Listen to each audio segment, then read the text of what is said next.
السلام عليكم ورحمة الله وبركاته. الحمد لله الذي هدانا لهذا وما كنا لنهتدي لولا أن هدانا الله،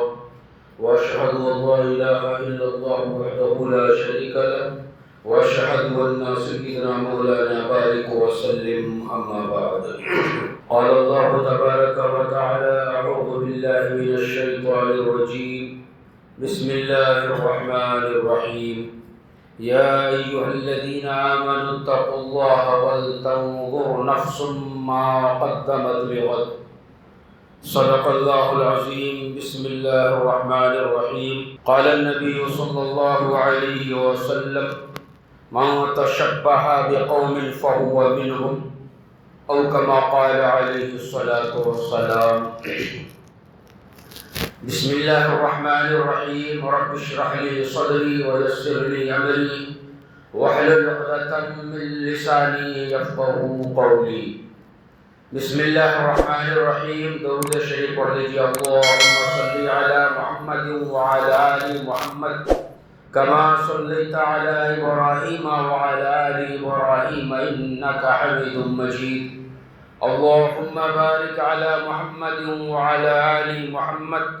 كما باركت على إبراهيم وعلى آل إبراهيم إنك حميد مجيد. محترم بزرگوں، دوستوں اور عزیز ساتھیوں، اللہ تبارک و تعالیٰ کا لاکھاں شکر و احسان ہے کہ اللہ تعالیٰ نے ہم سبوں کو جمعہ کا مبارک دن عطا فرمایا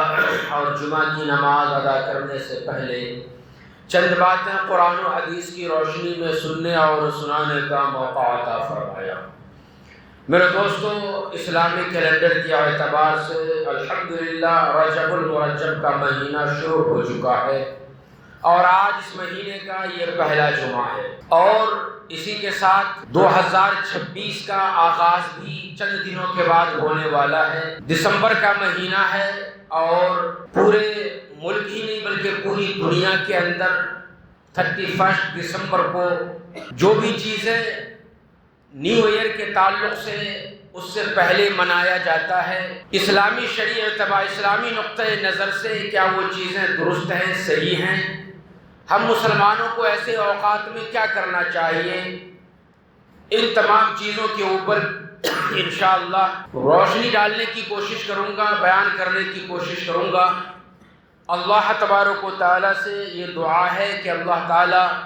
ہم سبوں کو کہنے اور سننے سے زیادہ عمل کی توفیق عطا فرمائے، اور ساتھ ہی اللہ تبارک و تعالیٰ مجھے قرآن و حدیث کی روشنی میں صحیح کہنے کی توفیق عطا فرمائے. آمین ثم آمین. میرے دوستو، اسلامی کیلنڈر کے اعتبار سے رجب کا مہینہ الحمدللہ شروع ہو چکا ہے، اور نبی کریم صلی اللہ علیہ وسلم کا یہ معمول رہا ہے آپ کی زندگی میں کہ جب بھی آپ رجب کا چاند دیکھا کرتے تو ایک دعا پڑھا کرتے تھے: اللہم بارک لنا فی رجب و شعبان وبلغنا رمضان.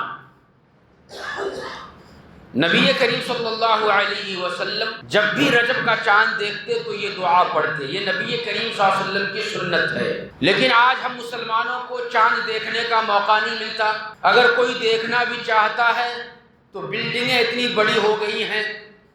کہ وہ چاند دیکھنے کی کوشش بھی کرے تو وہ نہیں دیکھ سکتا. تو علماء کرام نے ایک مسئلہ بیان فرمایا کہ چہ جائے کہ ہم اور آپ چاند کو چاہ کر کے بھی اس دن نہیں دیکھ سکتے ہیں تو مایوس مت ہوئیے. جب بھی ہمیں رجب کے چاند کے ہو جانے کی اطلاع ملے تو اس اطلاع ملنے کے بعد، وہ خبر پہنچنے کے بعد، اگر کوئی شخص اس دعا کو پڑھ لیتا ہے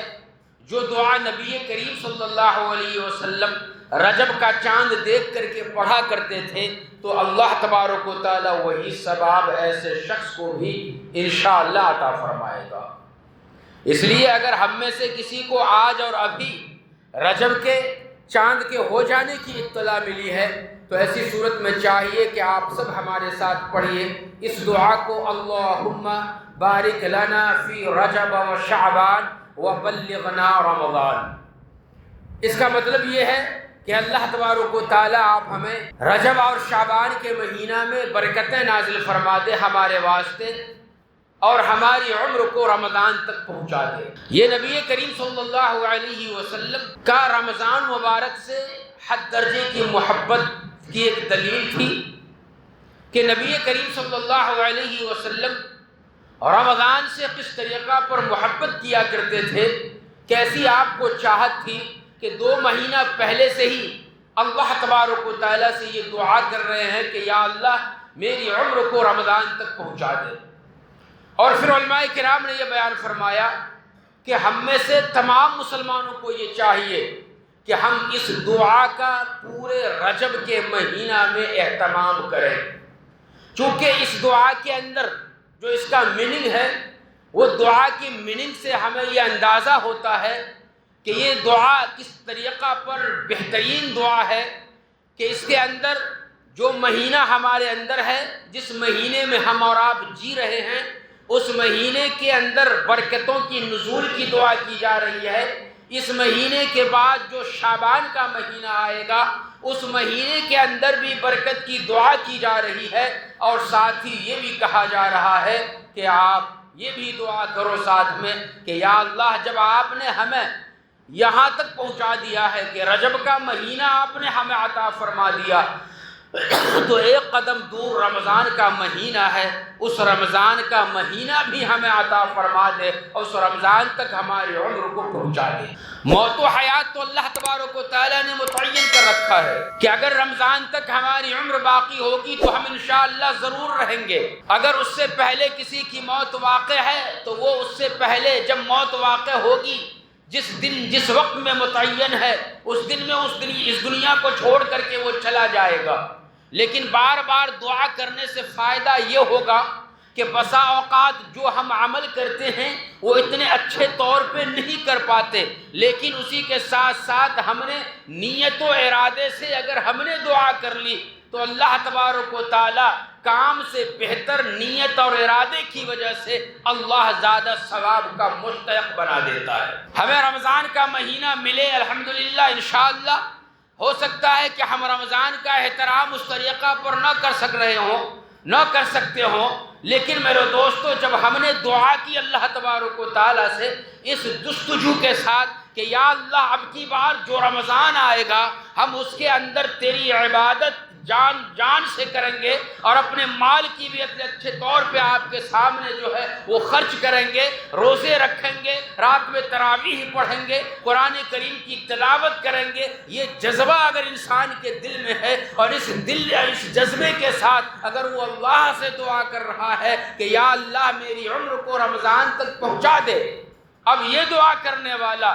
جائے کہ ان کی موت رمضان سے پہلے ہو گئی، لیکن اللہ تبارک و تعالیٰ اس دعا کی برکت سے رمضان میں پچھلے سال زندہ رہ کر کے جس طریقہ پر وہ عبادتیں کی تھی، اللہ تبارک و تعالیٰ جائے کہ اس رمضان سے پہلے اپنے پاس ان کو بلا لیا، لیکن اس رمضان کے اندر بھی وہی ثواب اللہ تبارک و تعالیٰ بلکہ اس سے بہتر ثواب اللہ تبارک و تعالیٰ ایسے شخص کو عطا فرمائے گا۔ اس لیے میرے بھائی، میرے دوستو،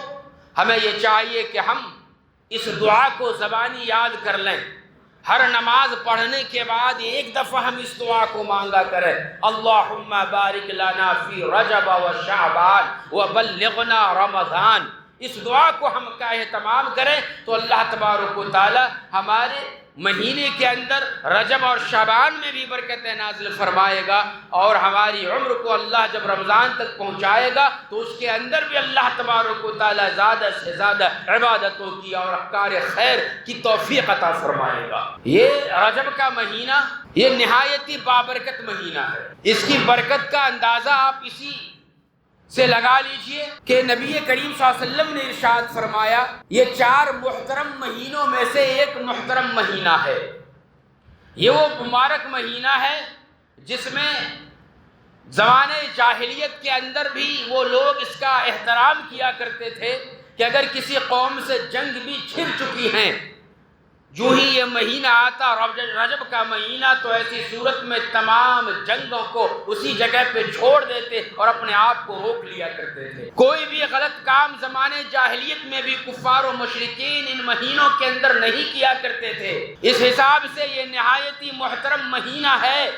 کہ اللہ کے نبی محمد مصطفیٰ صلی اللہ علیہ وسلم اس مبارک مہینے کے چاند کو دیکھ کر کے اللہ تبارک و تعالیٰ سے دعا کر رہے ہوتے تھے کہ یا اللہ ہمارے لیے اس رجب کے مہینے میں برکتوں کا نزول فرما دے۔ لہٰذا اس مہینے کے اندر کی گئی ہر عبادتوں کا ثواب اللہ تبارک و تعالیٰ بڑھا دیتا ہے۔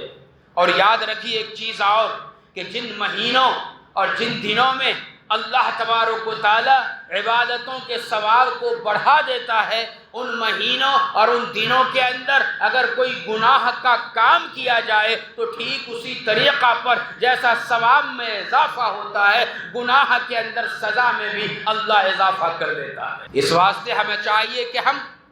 گناہوں سے اپنے آپ کو بچائیں، ہر مہینے کے اندر بچائیں، رجب کے مہینے میں بھی ہم خاص طور پر اپنے آپ کو گناہوں سے بچا کر کے رکھیں اور بچاتے رہیں۔ جب ہم اپنے آپ کو گناہوں سے بچائیں گے تو اب علماء کرام کا یہ کہنا ہے کہ جس کسی مسلمان نے بھی اپنے آپ کو رجب کے مہینہ میں تمام گناہوں سے بچا لیا، اپنی زندگی کو سنتی اعتبار سے گزارنے کی کوشش کی اور سنت کے طریقوں پہ چل کر کے جب وہ دکھلایا، تو ایسی صورت میں اس کے بعد جو مابقیہ زندگی ان کے زندگی میں آنے والی ہے، ان کے بعد جو زندگی میں دن اور ایام اور مہینے آنے والے ہیں، اس مہینے کی برکت کی وجہ سے، گناہوں سے بچنے کی وجہ سے مابقیہ زندگی میں بھی اللہ تبارک و تعالیٰ گناہوں سے بچنے کی توفیق عطا فرما دے گا۔ اس لیے میرے بھائی، جو مہینہ اللہ تبارک و تعالیٰ نے ہمیں دیا ہے، اس مہینے کو ہم اور آپ غنیمت سمجھیں۔ یہی چیز احادیث سے ثابت ہے۔ اور پھر ایک اور حدیث میں بیان فرمایا گیا کہ اسی مہینے کی 26 تاریخ اور 27 کی رات کو اللہ تبارک و تعالیٰ نے نبی کریم صلی اللہ علیہ وسلم کو سفر معراج کروایا۔ اب اس تاریخ کے اندر علماء کرام کے درمیان اختلاف ہے۔ بعض نے کہا کہ معراج 100% جسمانی طور پہ ہوا ضرور ہے، لیکن تاریخ 27 کی ہے رجب کی یا کوئی اور تاریخ ہے، اس تاریخ میں علماء کرام کے درمیان اختلاف ہے۔ لیکن ہمیں اور آپ کو ان اختلافات کے اندر ہرگز نہیں جانا ہے، محض کہنا اور سننا یہ ہے کہ اس مبارک رات جو اللہ تبارک و تعالیٰ جس رات میں نبی کریم صلی اللہ علیہ وسلم کو سفر معراج کے اندر بلایا، وہ رات بھی نہایت ہی بہترین اور مقدس رات تھی، جو رات انشاءاللہ اللہ تبارک و تعالیٰ اسی مہینے میں ہمیں اور آپ کو عطا فرمائے گا۔ تو میرے دوستو، ان تمام چیزوں کو جو ہم دیکھتے ہیں تو پتہ یہی چلتا ہے کہ رجب کا مہینہ بہت ہی محترم مہینہ ہے، اور حدیث سے یہ تمام چیزیں ثابت ہیں۔ اس کے علاوہ جو کام ہم مسلمان کرتے ہیں وہ صرف رسم ہے، رسمی طور پہ مسلمان اسے ادا کرتے ہیں، چونکہ وہ کام باپ داداؤں سے ہوتا ہوا آ رہا ہے، لہٰذا اب پوترے اور نواسے بھی کرنے والے ہو چکے اور وہ بھی کر رہے ہیں، اور اسی کو دیکھ کر کے ان کی بھی اولادیں کرتے ہوئے آئیں گی۔ سلسلہ چونکہ جاری ہے، ہمیں چاہیے کہ ہم جو رسم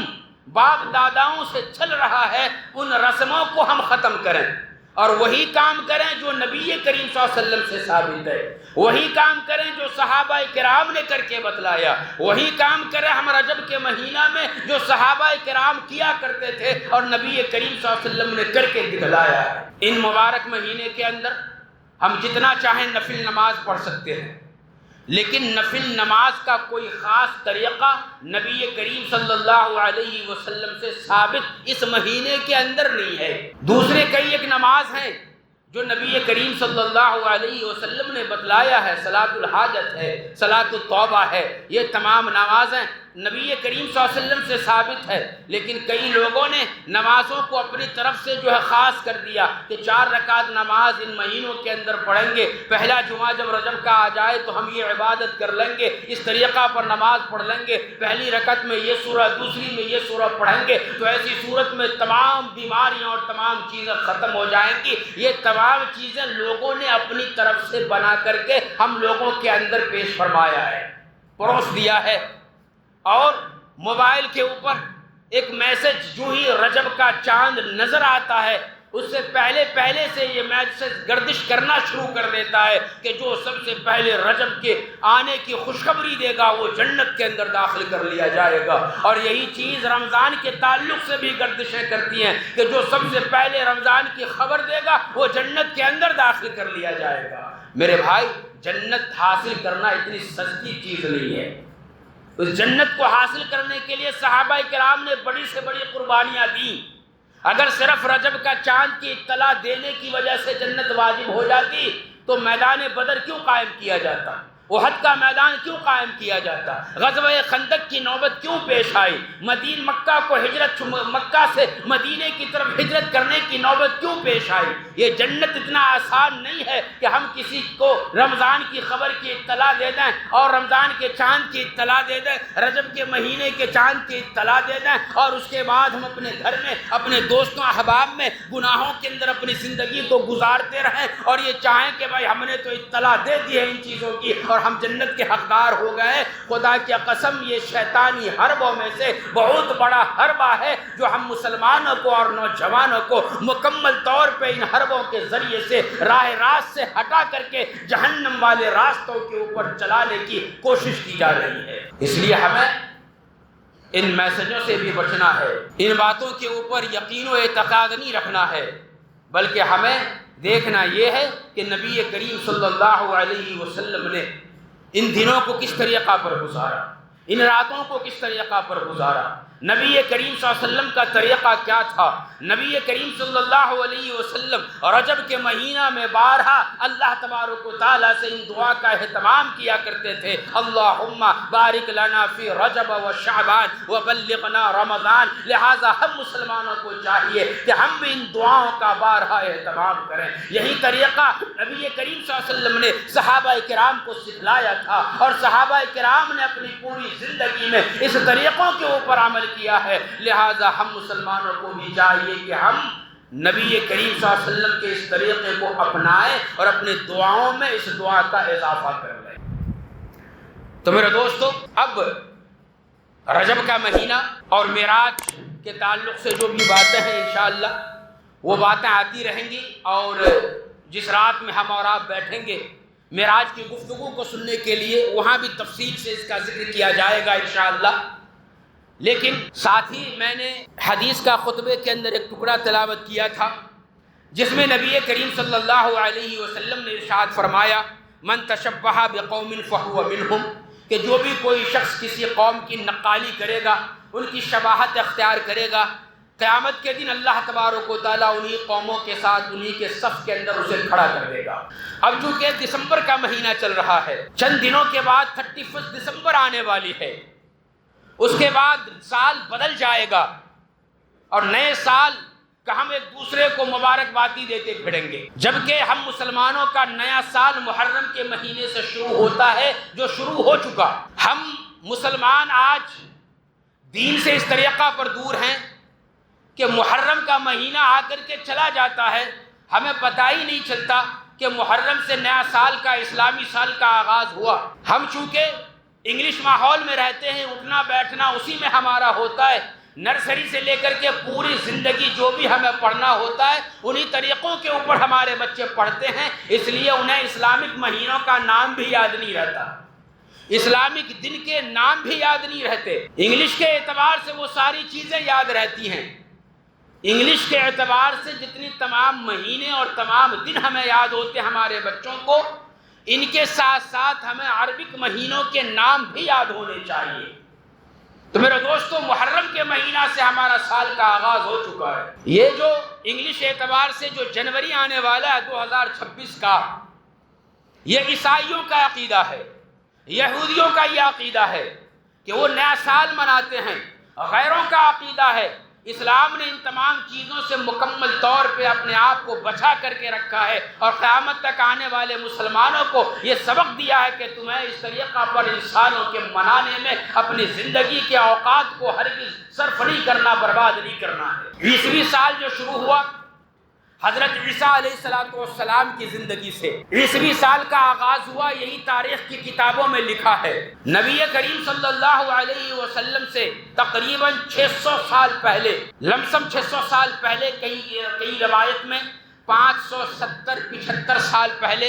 تو بعض مورخین نے لمسم کا لفظ استعمال کیا ہے کہ 600 سال تقریباً پہلے حضرت عیسیٰ علیہ السلام دنیا میں تشریف لائے، وہاں سے اس عیسوی سال کا آغاز ہوا۔ اب حضرت عیسیٰ علیہ السلام کے دنیا سے رخصت ہونے کے بعد، یعنی زندہ آسمان پہ اٹھائے جانے کے بعد، جو ان کے چاہنے والے تھے دنیا سے رخصت ہو گئے، تو ان کی تعلیمات کے اندر گڑبڑ کر دی گئی، رد و بدل کر دیا گیا، ان کی تعلیمات کو مکمل طور پہ مٹا دیا گیا، اور ان کے ماننے والوں نے اس وقت میں اپنی طرف سے ان کی آسمانی کتاب کے اندر جو اللہ تبارک و تعالیٰ نے انہیں عطا فرمایا تھا، ان کے اندر تبدیل کر دی گئی، اپنی من گھڑت واقعات، اپنی پسندیدہ چیزیں ان کے اندر رکھ دی گئی۔ تو میرے دوستو، قرآن کریم کے اندر ان یہودیوں کے تعلق سے اللہ تبارک و تعالیٰ نے بیان فرمایا کہ یہودی جن کے ساتھ تم لوگ اٹھنا اور بیٹھنا کرتے ہو، یاد رکھو تم ان کے ہر تہواروں کے اندر بھی شریک ہو جاؤ، یہ تم سے ہرگز نہیں خوش ہوں گے، یہ خوش تم سے اس وقت ہوں گے جب تک تم ان کے مذہب کو قبول نہ کر لو۔ یہی وجہ ہے کہ نبی کریم صلی اللہ علیہ وسلم نے ہر آن، ہر موڑ پر، ہر وقت میں تمام رہنے والے مسلمانوں کو یہ آگاہ کیا تھا کہ یاد رکھو یہودیوں کے چالوں سے تمہیں بچ کر کے رہنا ہے۔ یہ یہودی اسلام کا کھلا دشمن ہے، پہلے سے دشمن ہے، قیامت تک یہ دشمنی نکالتا رہے گا، اور یہی یہودی ہے جو آج مسلمان اور اسلام کے پیچھے اس طریقہ پر پڑ گیا، اس طریقہ پر پڑ گیا میرے دوستو، کہ جن لوگوں نے انہیں اپنے گاؤں کیا کہتے ہیں اپنے شہروں کے اندر پناہ دی، آج انہی کو ان شہروں سے خالی کرانے کے اوپر آمادہ بنا ہوا ہے۔ تقریباً میرے دوستو کئی سال سے غزہ کے اندر ان لوگوں نے جنگ بندی کی ہوئی ہے، اور تقریباً ایک رپورٹ کے مطابق 75,000 مسلمانوں کا قتل عام، ان کے اندر مرد بھی ہیں، عورت بھی ہیں، بچے بھی ہیں، بوڑھے بھی ہیں، یہ تمام کا قتل عام انہوں نے بموں کے ذریعے سے، گولی بارود کے ذریعے سے کیا ہے۔ اور یہ لوگ جب نیا سال مناتے ہیں تو کیا ایسے لوگوں کا ساتھ نیا سال منانے میں مسلمانوں کو دینا چاہیے؟ یہ ایسے لوگوں کا یہ سال ہے، اور ہم مسلمان ایسے لوگوں کا ساتھ ہیپی نیو ایئر کہہ کر کے اور رات میں جگ کر کے 12 بجنے کا انتظار کرتے ہیں، اور ایسے لوگوں کے ہاں میں ہاں ملاتے ہیں۔ ہمیں تو چاہیے یہ تھا کہ حضرت عیسیٰ علیہ السلام کے پیدائش کے واقعے کو، حضرت عیسیٰ علیہ السلام کی تعلیمات کو ہم لوگوں تک پہنچاتے، ان کو عام کرتے اور بتلاتے کہ عیسیٰ علیہ السلام کی حقیقت کیا ہے۔ حضرت عیسیٰ علیہ السلام تمام گناہوں سے رکھنے والے اور تمام لوگوں کو گناہوں سے روکنے والے تھے، اور دین اسلام کو لوگوں تک پہنچانے والے تھے۔ آج یہ کفار و مشرکین اور یہ عیسائی اور یہ یہودی حضرت عیسیٰ علیہ السلام کے نام پہ 25 دسمبر سے لے کر کے 1 جنوری تک مکمل طور پہ وہ جمع ہوتے ہیں، ہر وہ گناہ کرتے ہیں، ہر وہ گناہ کرتے ہیں جو پورے سال میں کرنے کی ایسے لوگوں کو ہمت نہیں ہوتی۔ ان ہفتے بھر کے اندر اتنے گناہ کر لیے جاتے ہیں، اتنے شراب پی لیے جاتے ہیں، اتنے طریقہ پر اپنے منہ کو کالا کیا جاتا ہے کہ پورے سال میں اتنا گناہ ملا کر کے بھی اگر دیکھا جائے تو نہیں ہوتا جتنا اسے ایک ہفتے اور ایک دن کے اندر گناہ ہوتے ہیں۔ حضرت عیسیٰ علیہ السلام کی تعلیمات یہ ہرگز نہیں تھی کہ ان کے نام پہ جمع ہو کر کے شرابیں پی جائیں۔ حضرت عیسیٰ علیہ السلام کی تعلیمات ہرگز یہ نہیں تھی کہ ان کے نام پہ جمع ہو کر کے نوجوان لڑکے لڑکیاں رات گزاریں اور اپنے منہ کو ایک دوسرے سے کالا کریں۔ یہ حضرت عیسیٰ علیہ السلام کی تعلیمات نہیں تھی۔ ان عیسائیوں نے، ان یہودیوں نے اپنا عقیدہ بنا لیا، انہوں نے اللہ کے وجود کو خارج کیا، پھر یہ حضرت عیسیٰ علیہ السلام کو اللہ کا بیٹا کا درجہ دے دیا، حضرت مریم علیہ السلام کو اللہ کی بیٹی یا پھر ان کی بیوی کا نعوذ باللہ درجہ دے دیا، اور اس طریقہ پر وہ اپنی زندگی کے اندر ایک بات کو لوگوں کے ذہنوں میں پیدا کر دیا کہ جو زندگی ہے یہی اصل دنیا کی زندگی ہے، جب تک رہنا ہے موج و مستی میں اپنی زندگی کو گزار لو، اگر مر گئے تو ایسی صورت میں پھر تم دوبارہ زندہ نہیں کیے جائیں گے۔ یہ عقیدہ لوگوں کے ذہنوں میں ان لوگوں نے ڈالا، اور یہی وجہ ہے کہ اس دنیا کو آخری زندگی سمجھ کر کے ہر گناہ مکمل طور پہ کھلے عام یہ لوگ کرتے ہیں۔ جبکہ ہم مسلمانوں کا عقیدہ آقا صلی اللہ علیہ وسلم نے ارشاد فرما دیا کہ مسلمانوں کا عقیدہ یہ ہے کہ مسلمان مکمل طور پہ اس عقیدے کے اوپر قائم ہے کہ دنیا کی زندگی مختصر ہے، اس دنیا کے اندر جتنی زندگی ہے وہ قرآن و سنت کے اعتبار سے گزارو، مرنے کے بعد پھر آخرت میں اللہ تبارک و تعالیٰ دوبارہ زندہ کرے گا، جو ہم اس دنیا میں اچھا یا برا کام کریں گے اسی کے حساب سے انعام و اکرام سے آخرت میں ہمیں نوازا جائے گا۔ یہ ہم مسلمانوں کا عقیدہ ہے میرے دوستو۔ لیکن کیا کہا جائے ایسے مسلمان کے بارے میں کہ جب جنوری کی 1 تاریخ آنے والی ہوتی ہے اور دسمبر کی 31 کی جب وہ شام ہوتا ہے تو اس سے پہلے ہم مسلمان کیک کی دکانوں کے اوپر لائن میں لگے ہوتے ہیں۔ ہماری ماں اور بہنیں برقع پہن کر کے بھی اپنے بچوں کے ساتھ، اپنے شوہر کے ساتھ کیک کا آرڈر دے کر کے وہ لانے کے لیے جاتے ہیں۔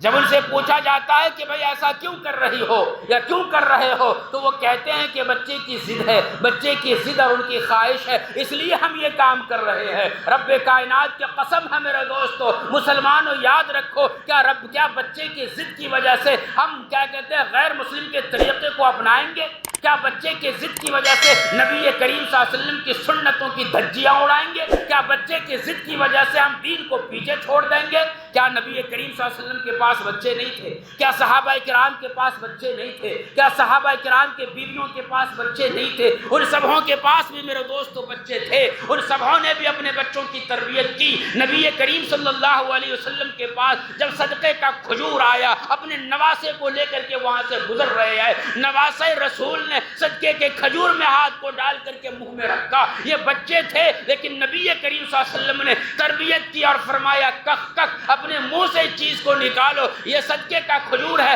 ہمارے لیے جائز نہیں ہے کھانا۔ لیکن نواسے رسول نے جب نہ نکالا، چبانے لگے، نبی کریم صلی اللہ علیہ وسلم نے اپنی انگلی کو نواسا کے منہ میں ڈالا ہے اور یہ کھینچا ہے۔ یہ تربیت تھی۔ کیا وہاں پہ بچوں کے ناراضگی کا علم آپ کو نہیں تھا؟ نبی کریم صلی اللہ علیہ وسلم کو نواسے کے ناراض ہونے کا، رونے کا یہ علم تھا کہ منہ سے کھجور نکلے گا تو ہمارا بچہ، ہمارا یہ نواسا روئے گا، لیکن آپ نے اس کی پرواہ نہیں کی۔ دین کو زندہ رکھنا ہے تو تربیت اس طریقہ پر کیا۔ آج ہم مسلمانوں کو بھی چاہیے کہ اگر ہمیں نبی کریم صلی اللہ علیہ وسلم کی ذات سے ذرہ برابر بھی محبت ہے تو ایسی صورت میں ہم چاہیے کہ بچوں کی ضد کے سامنے اپنے آپ کو جھکائیں نہیں، بلکہ بچوں کو ہم سمجھائیں،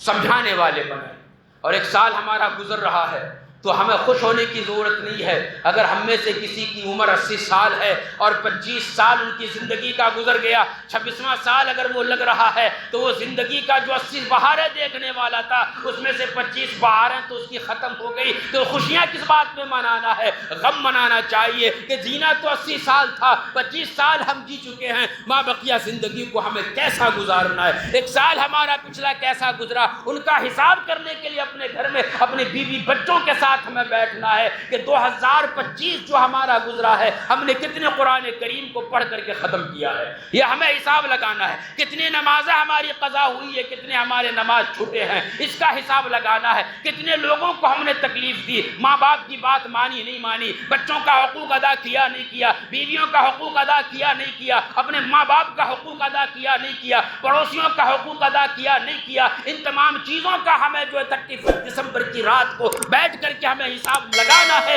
کہ 2025 کا مکمل سال کس طریقہ پر گزرا ہے۔ اگر اس کے اندر کچھ گناہ کے کام ہوئے ہیں توبہ کرنا ہے، اچھے کام ہوئے ہیں 2 رکعت نماز پڑھ کے اللہ کا شکر ادا کرنا ہے کہ اللہ نے ہمارے اس سال کو اچھے طور پہ گزار دیا ہے، آنے والا 2026 بھی اچھا ہو، اس کے لیے ہمیں نماز پڑھ کر کے اللہ سے دعا کرنی ہے۔ ہم ناچتے رہیں، گاتے رہیں، گھومتے رہیں، گاڑیوں کے اوپر پھرتے رہیں اور پھر سوچے کہ ہمارا سال آنے والا اچھے طور پہ گزرے گا، یہ کہاں سے ہوگا؟ اگر ہم چاہتے ہیں کہ آنے والا سال اچھا ہو تو ہمیں چاہیے کہ ہم اپنا جو ہے محاسبہ کریں، نماز پڑھ کر کے اللہ تبارک و تعالیٰ سے دعا کریں۔ اللہ تعالیٰ ہم سبوں کو کہنے اور سننے سے زیادہ عمل کی توفیق عطا فرمائے، آمین۔ وآخر دعوانا ان الحمد للہ رب العالمین۔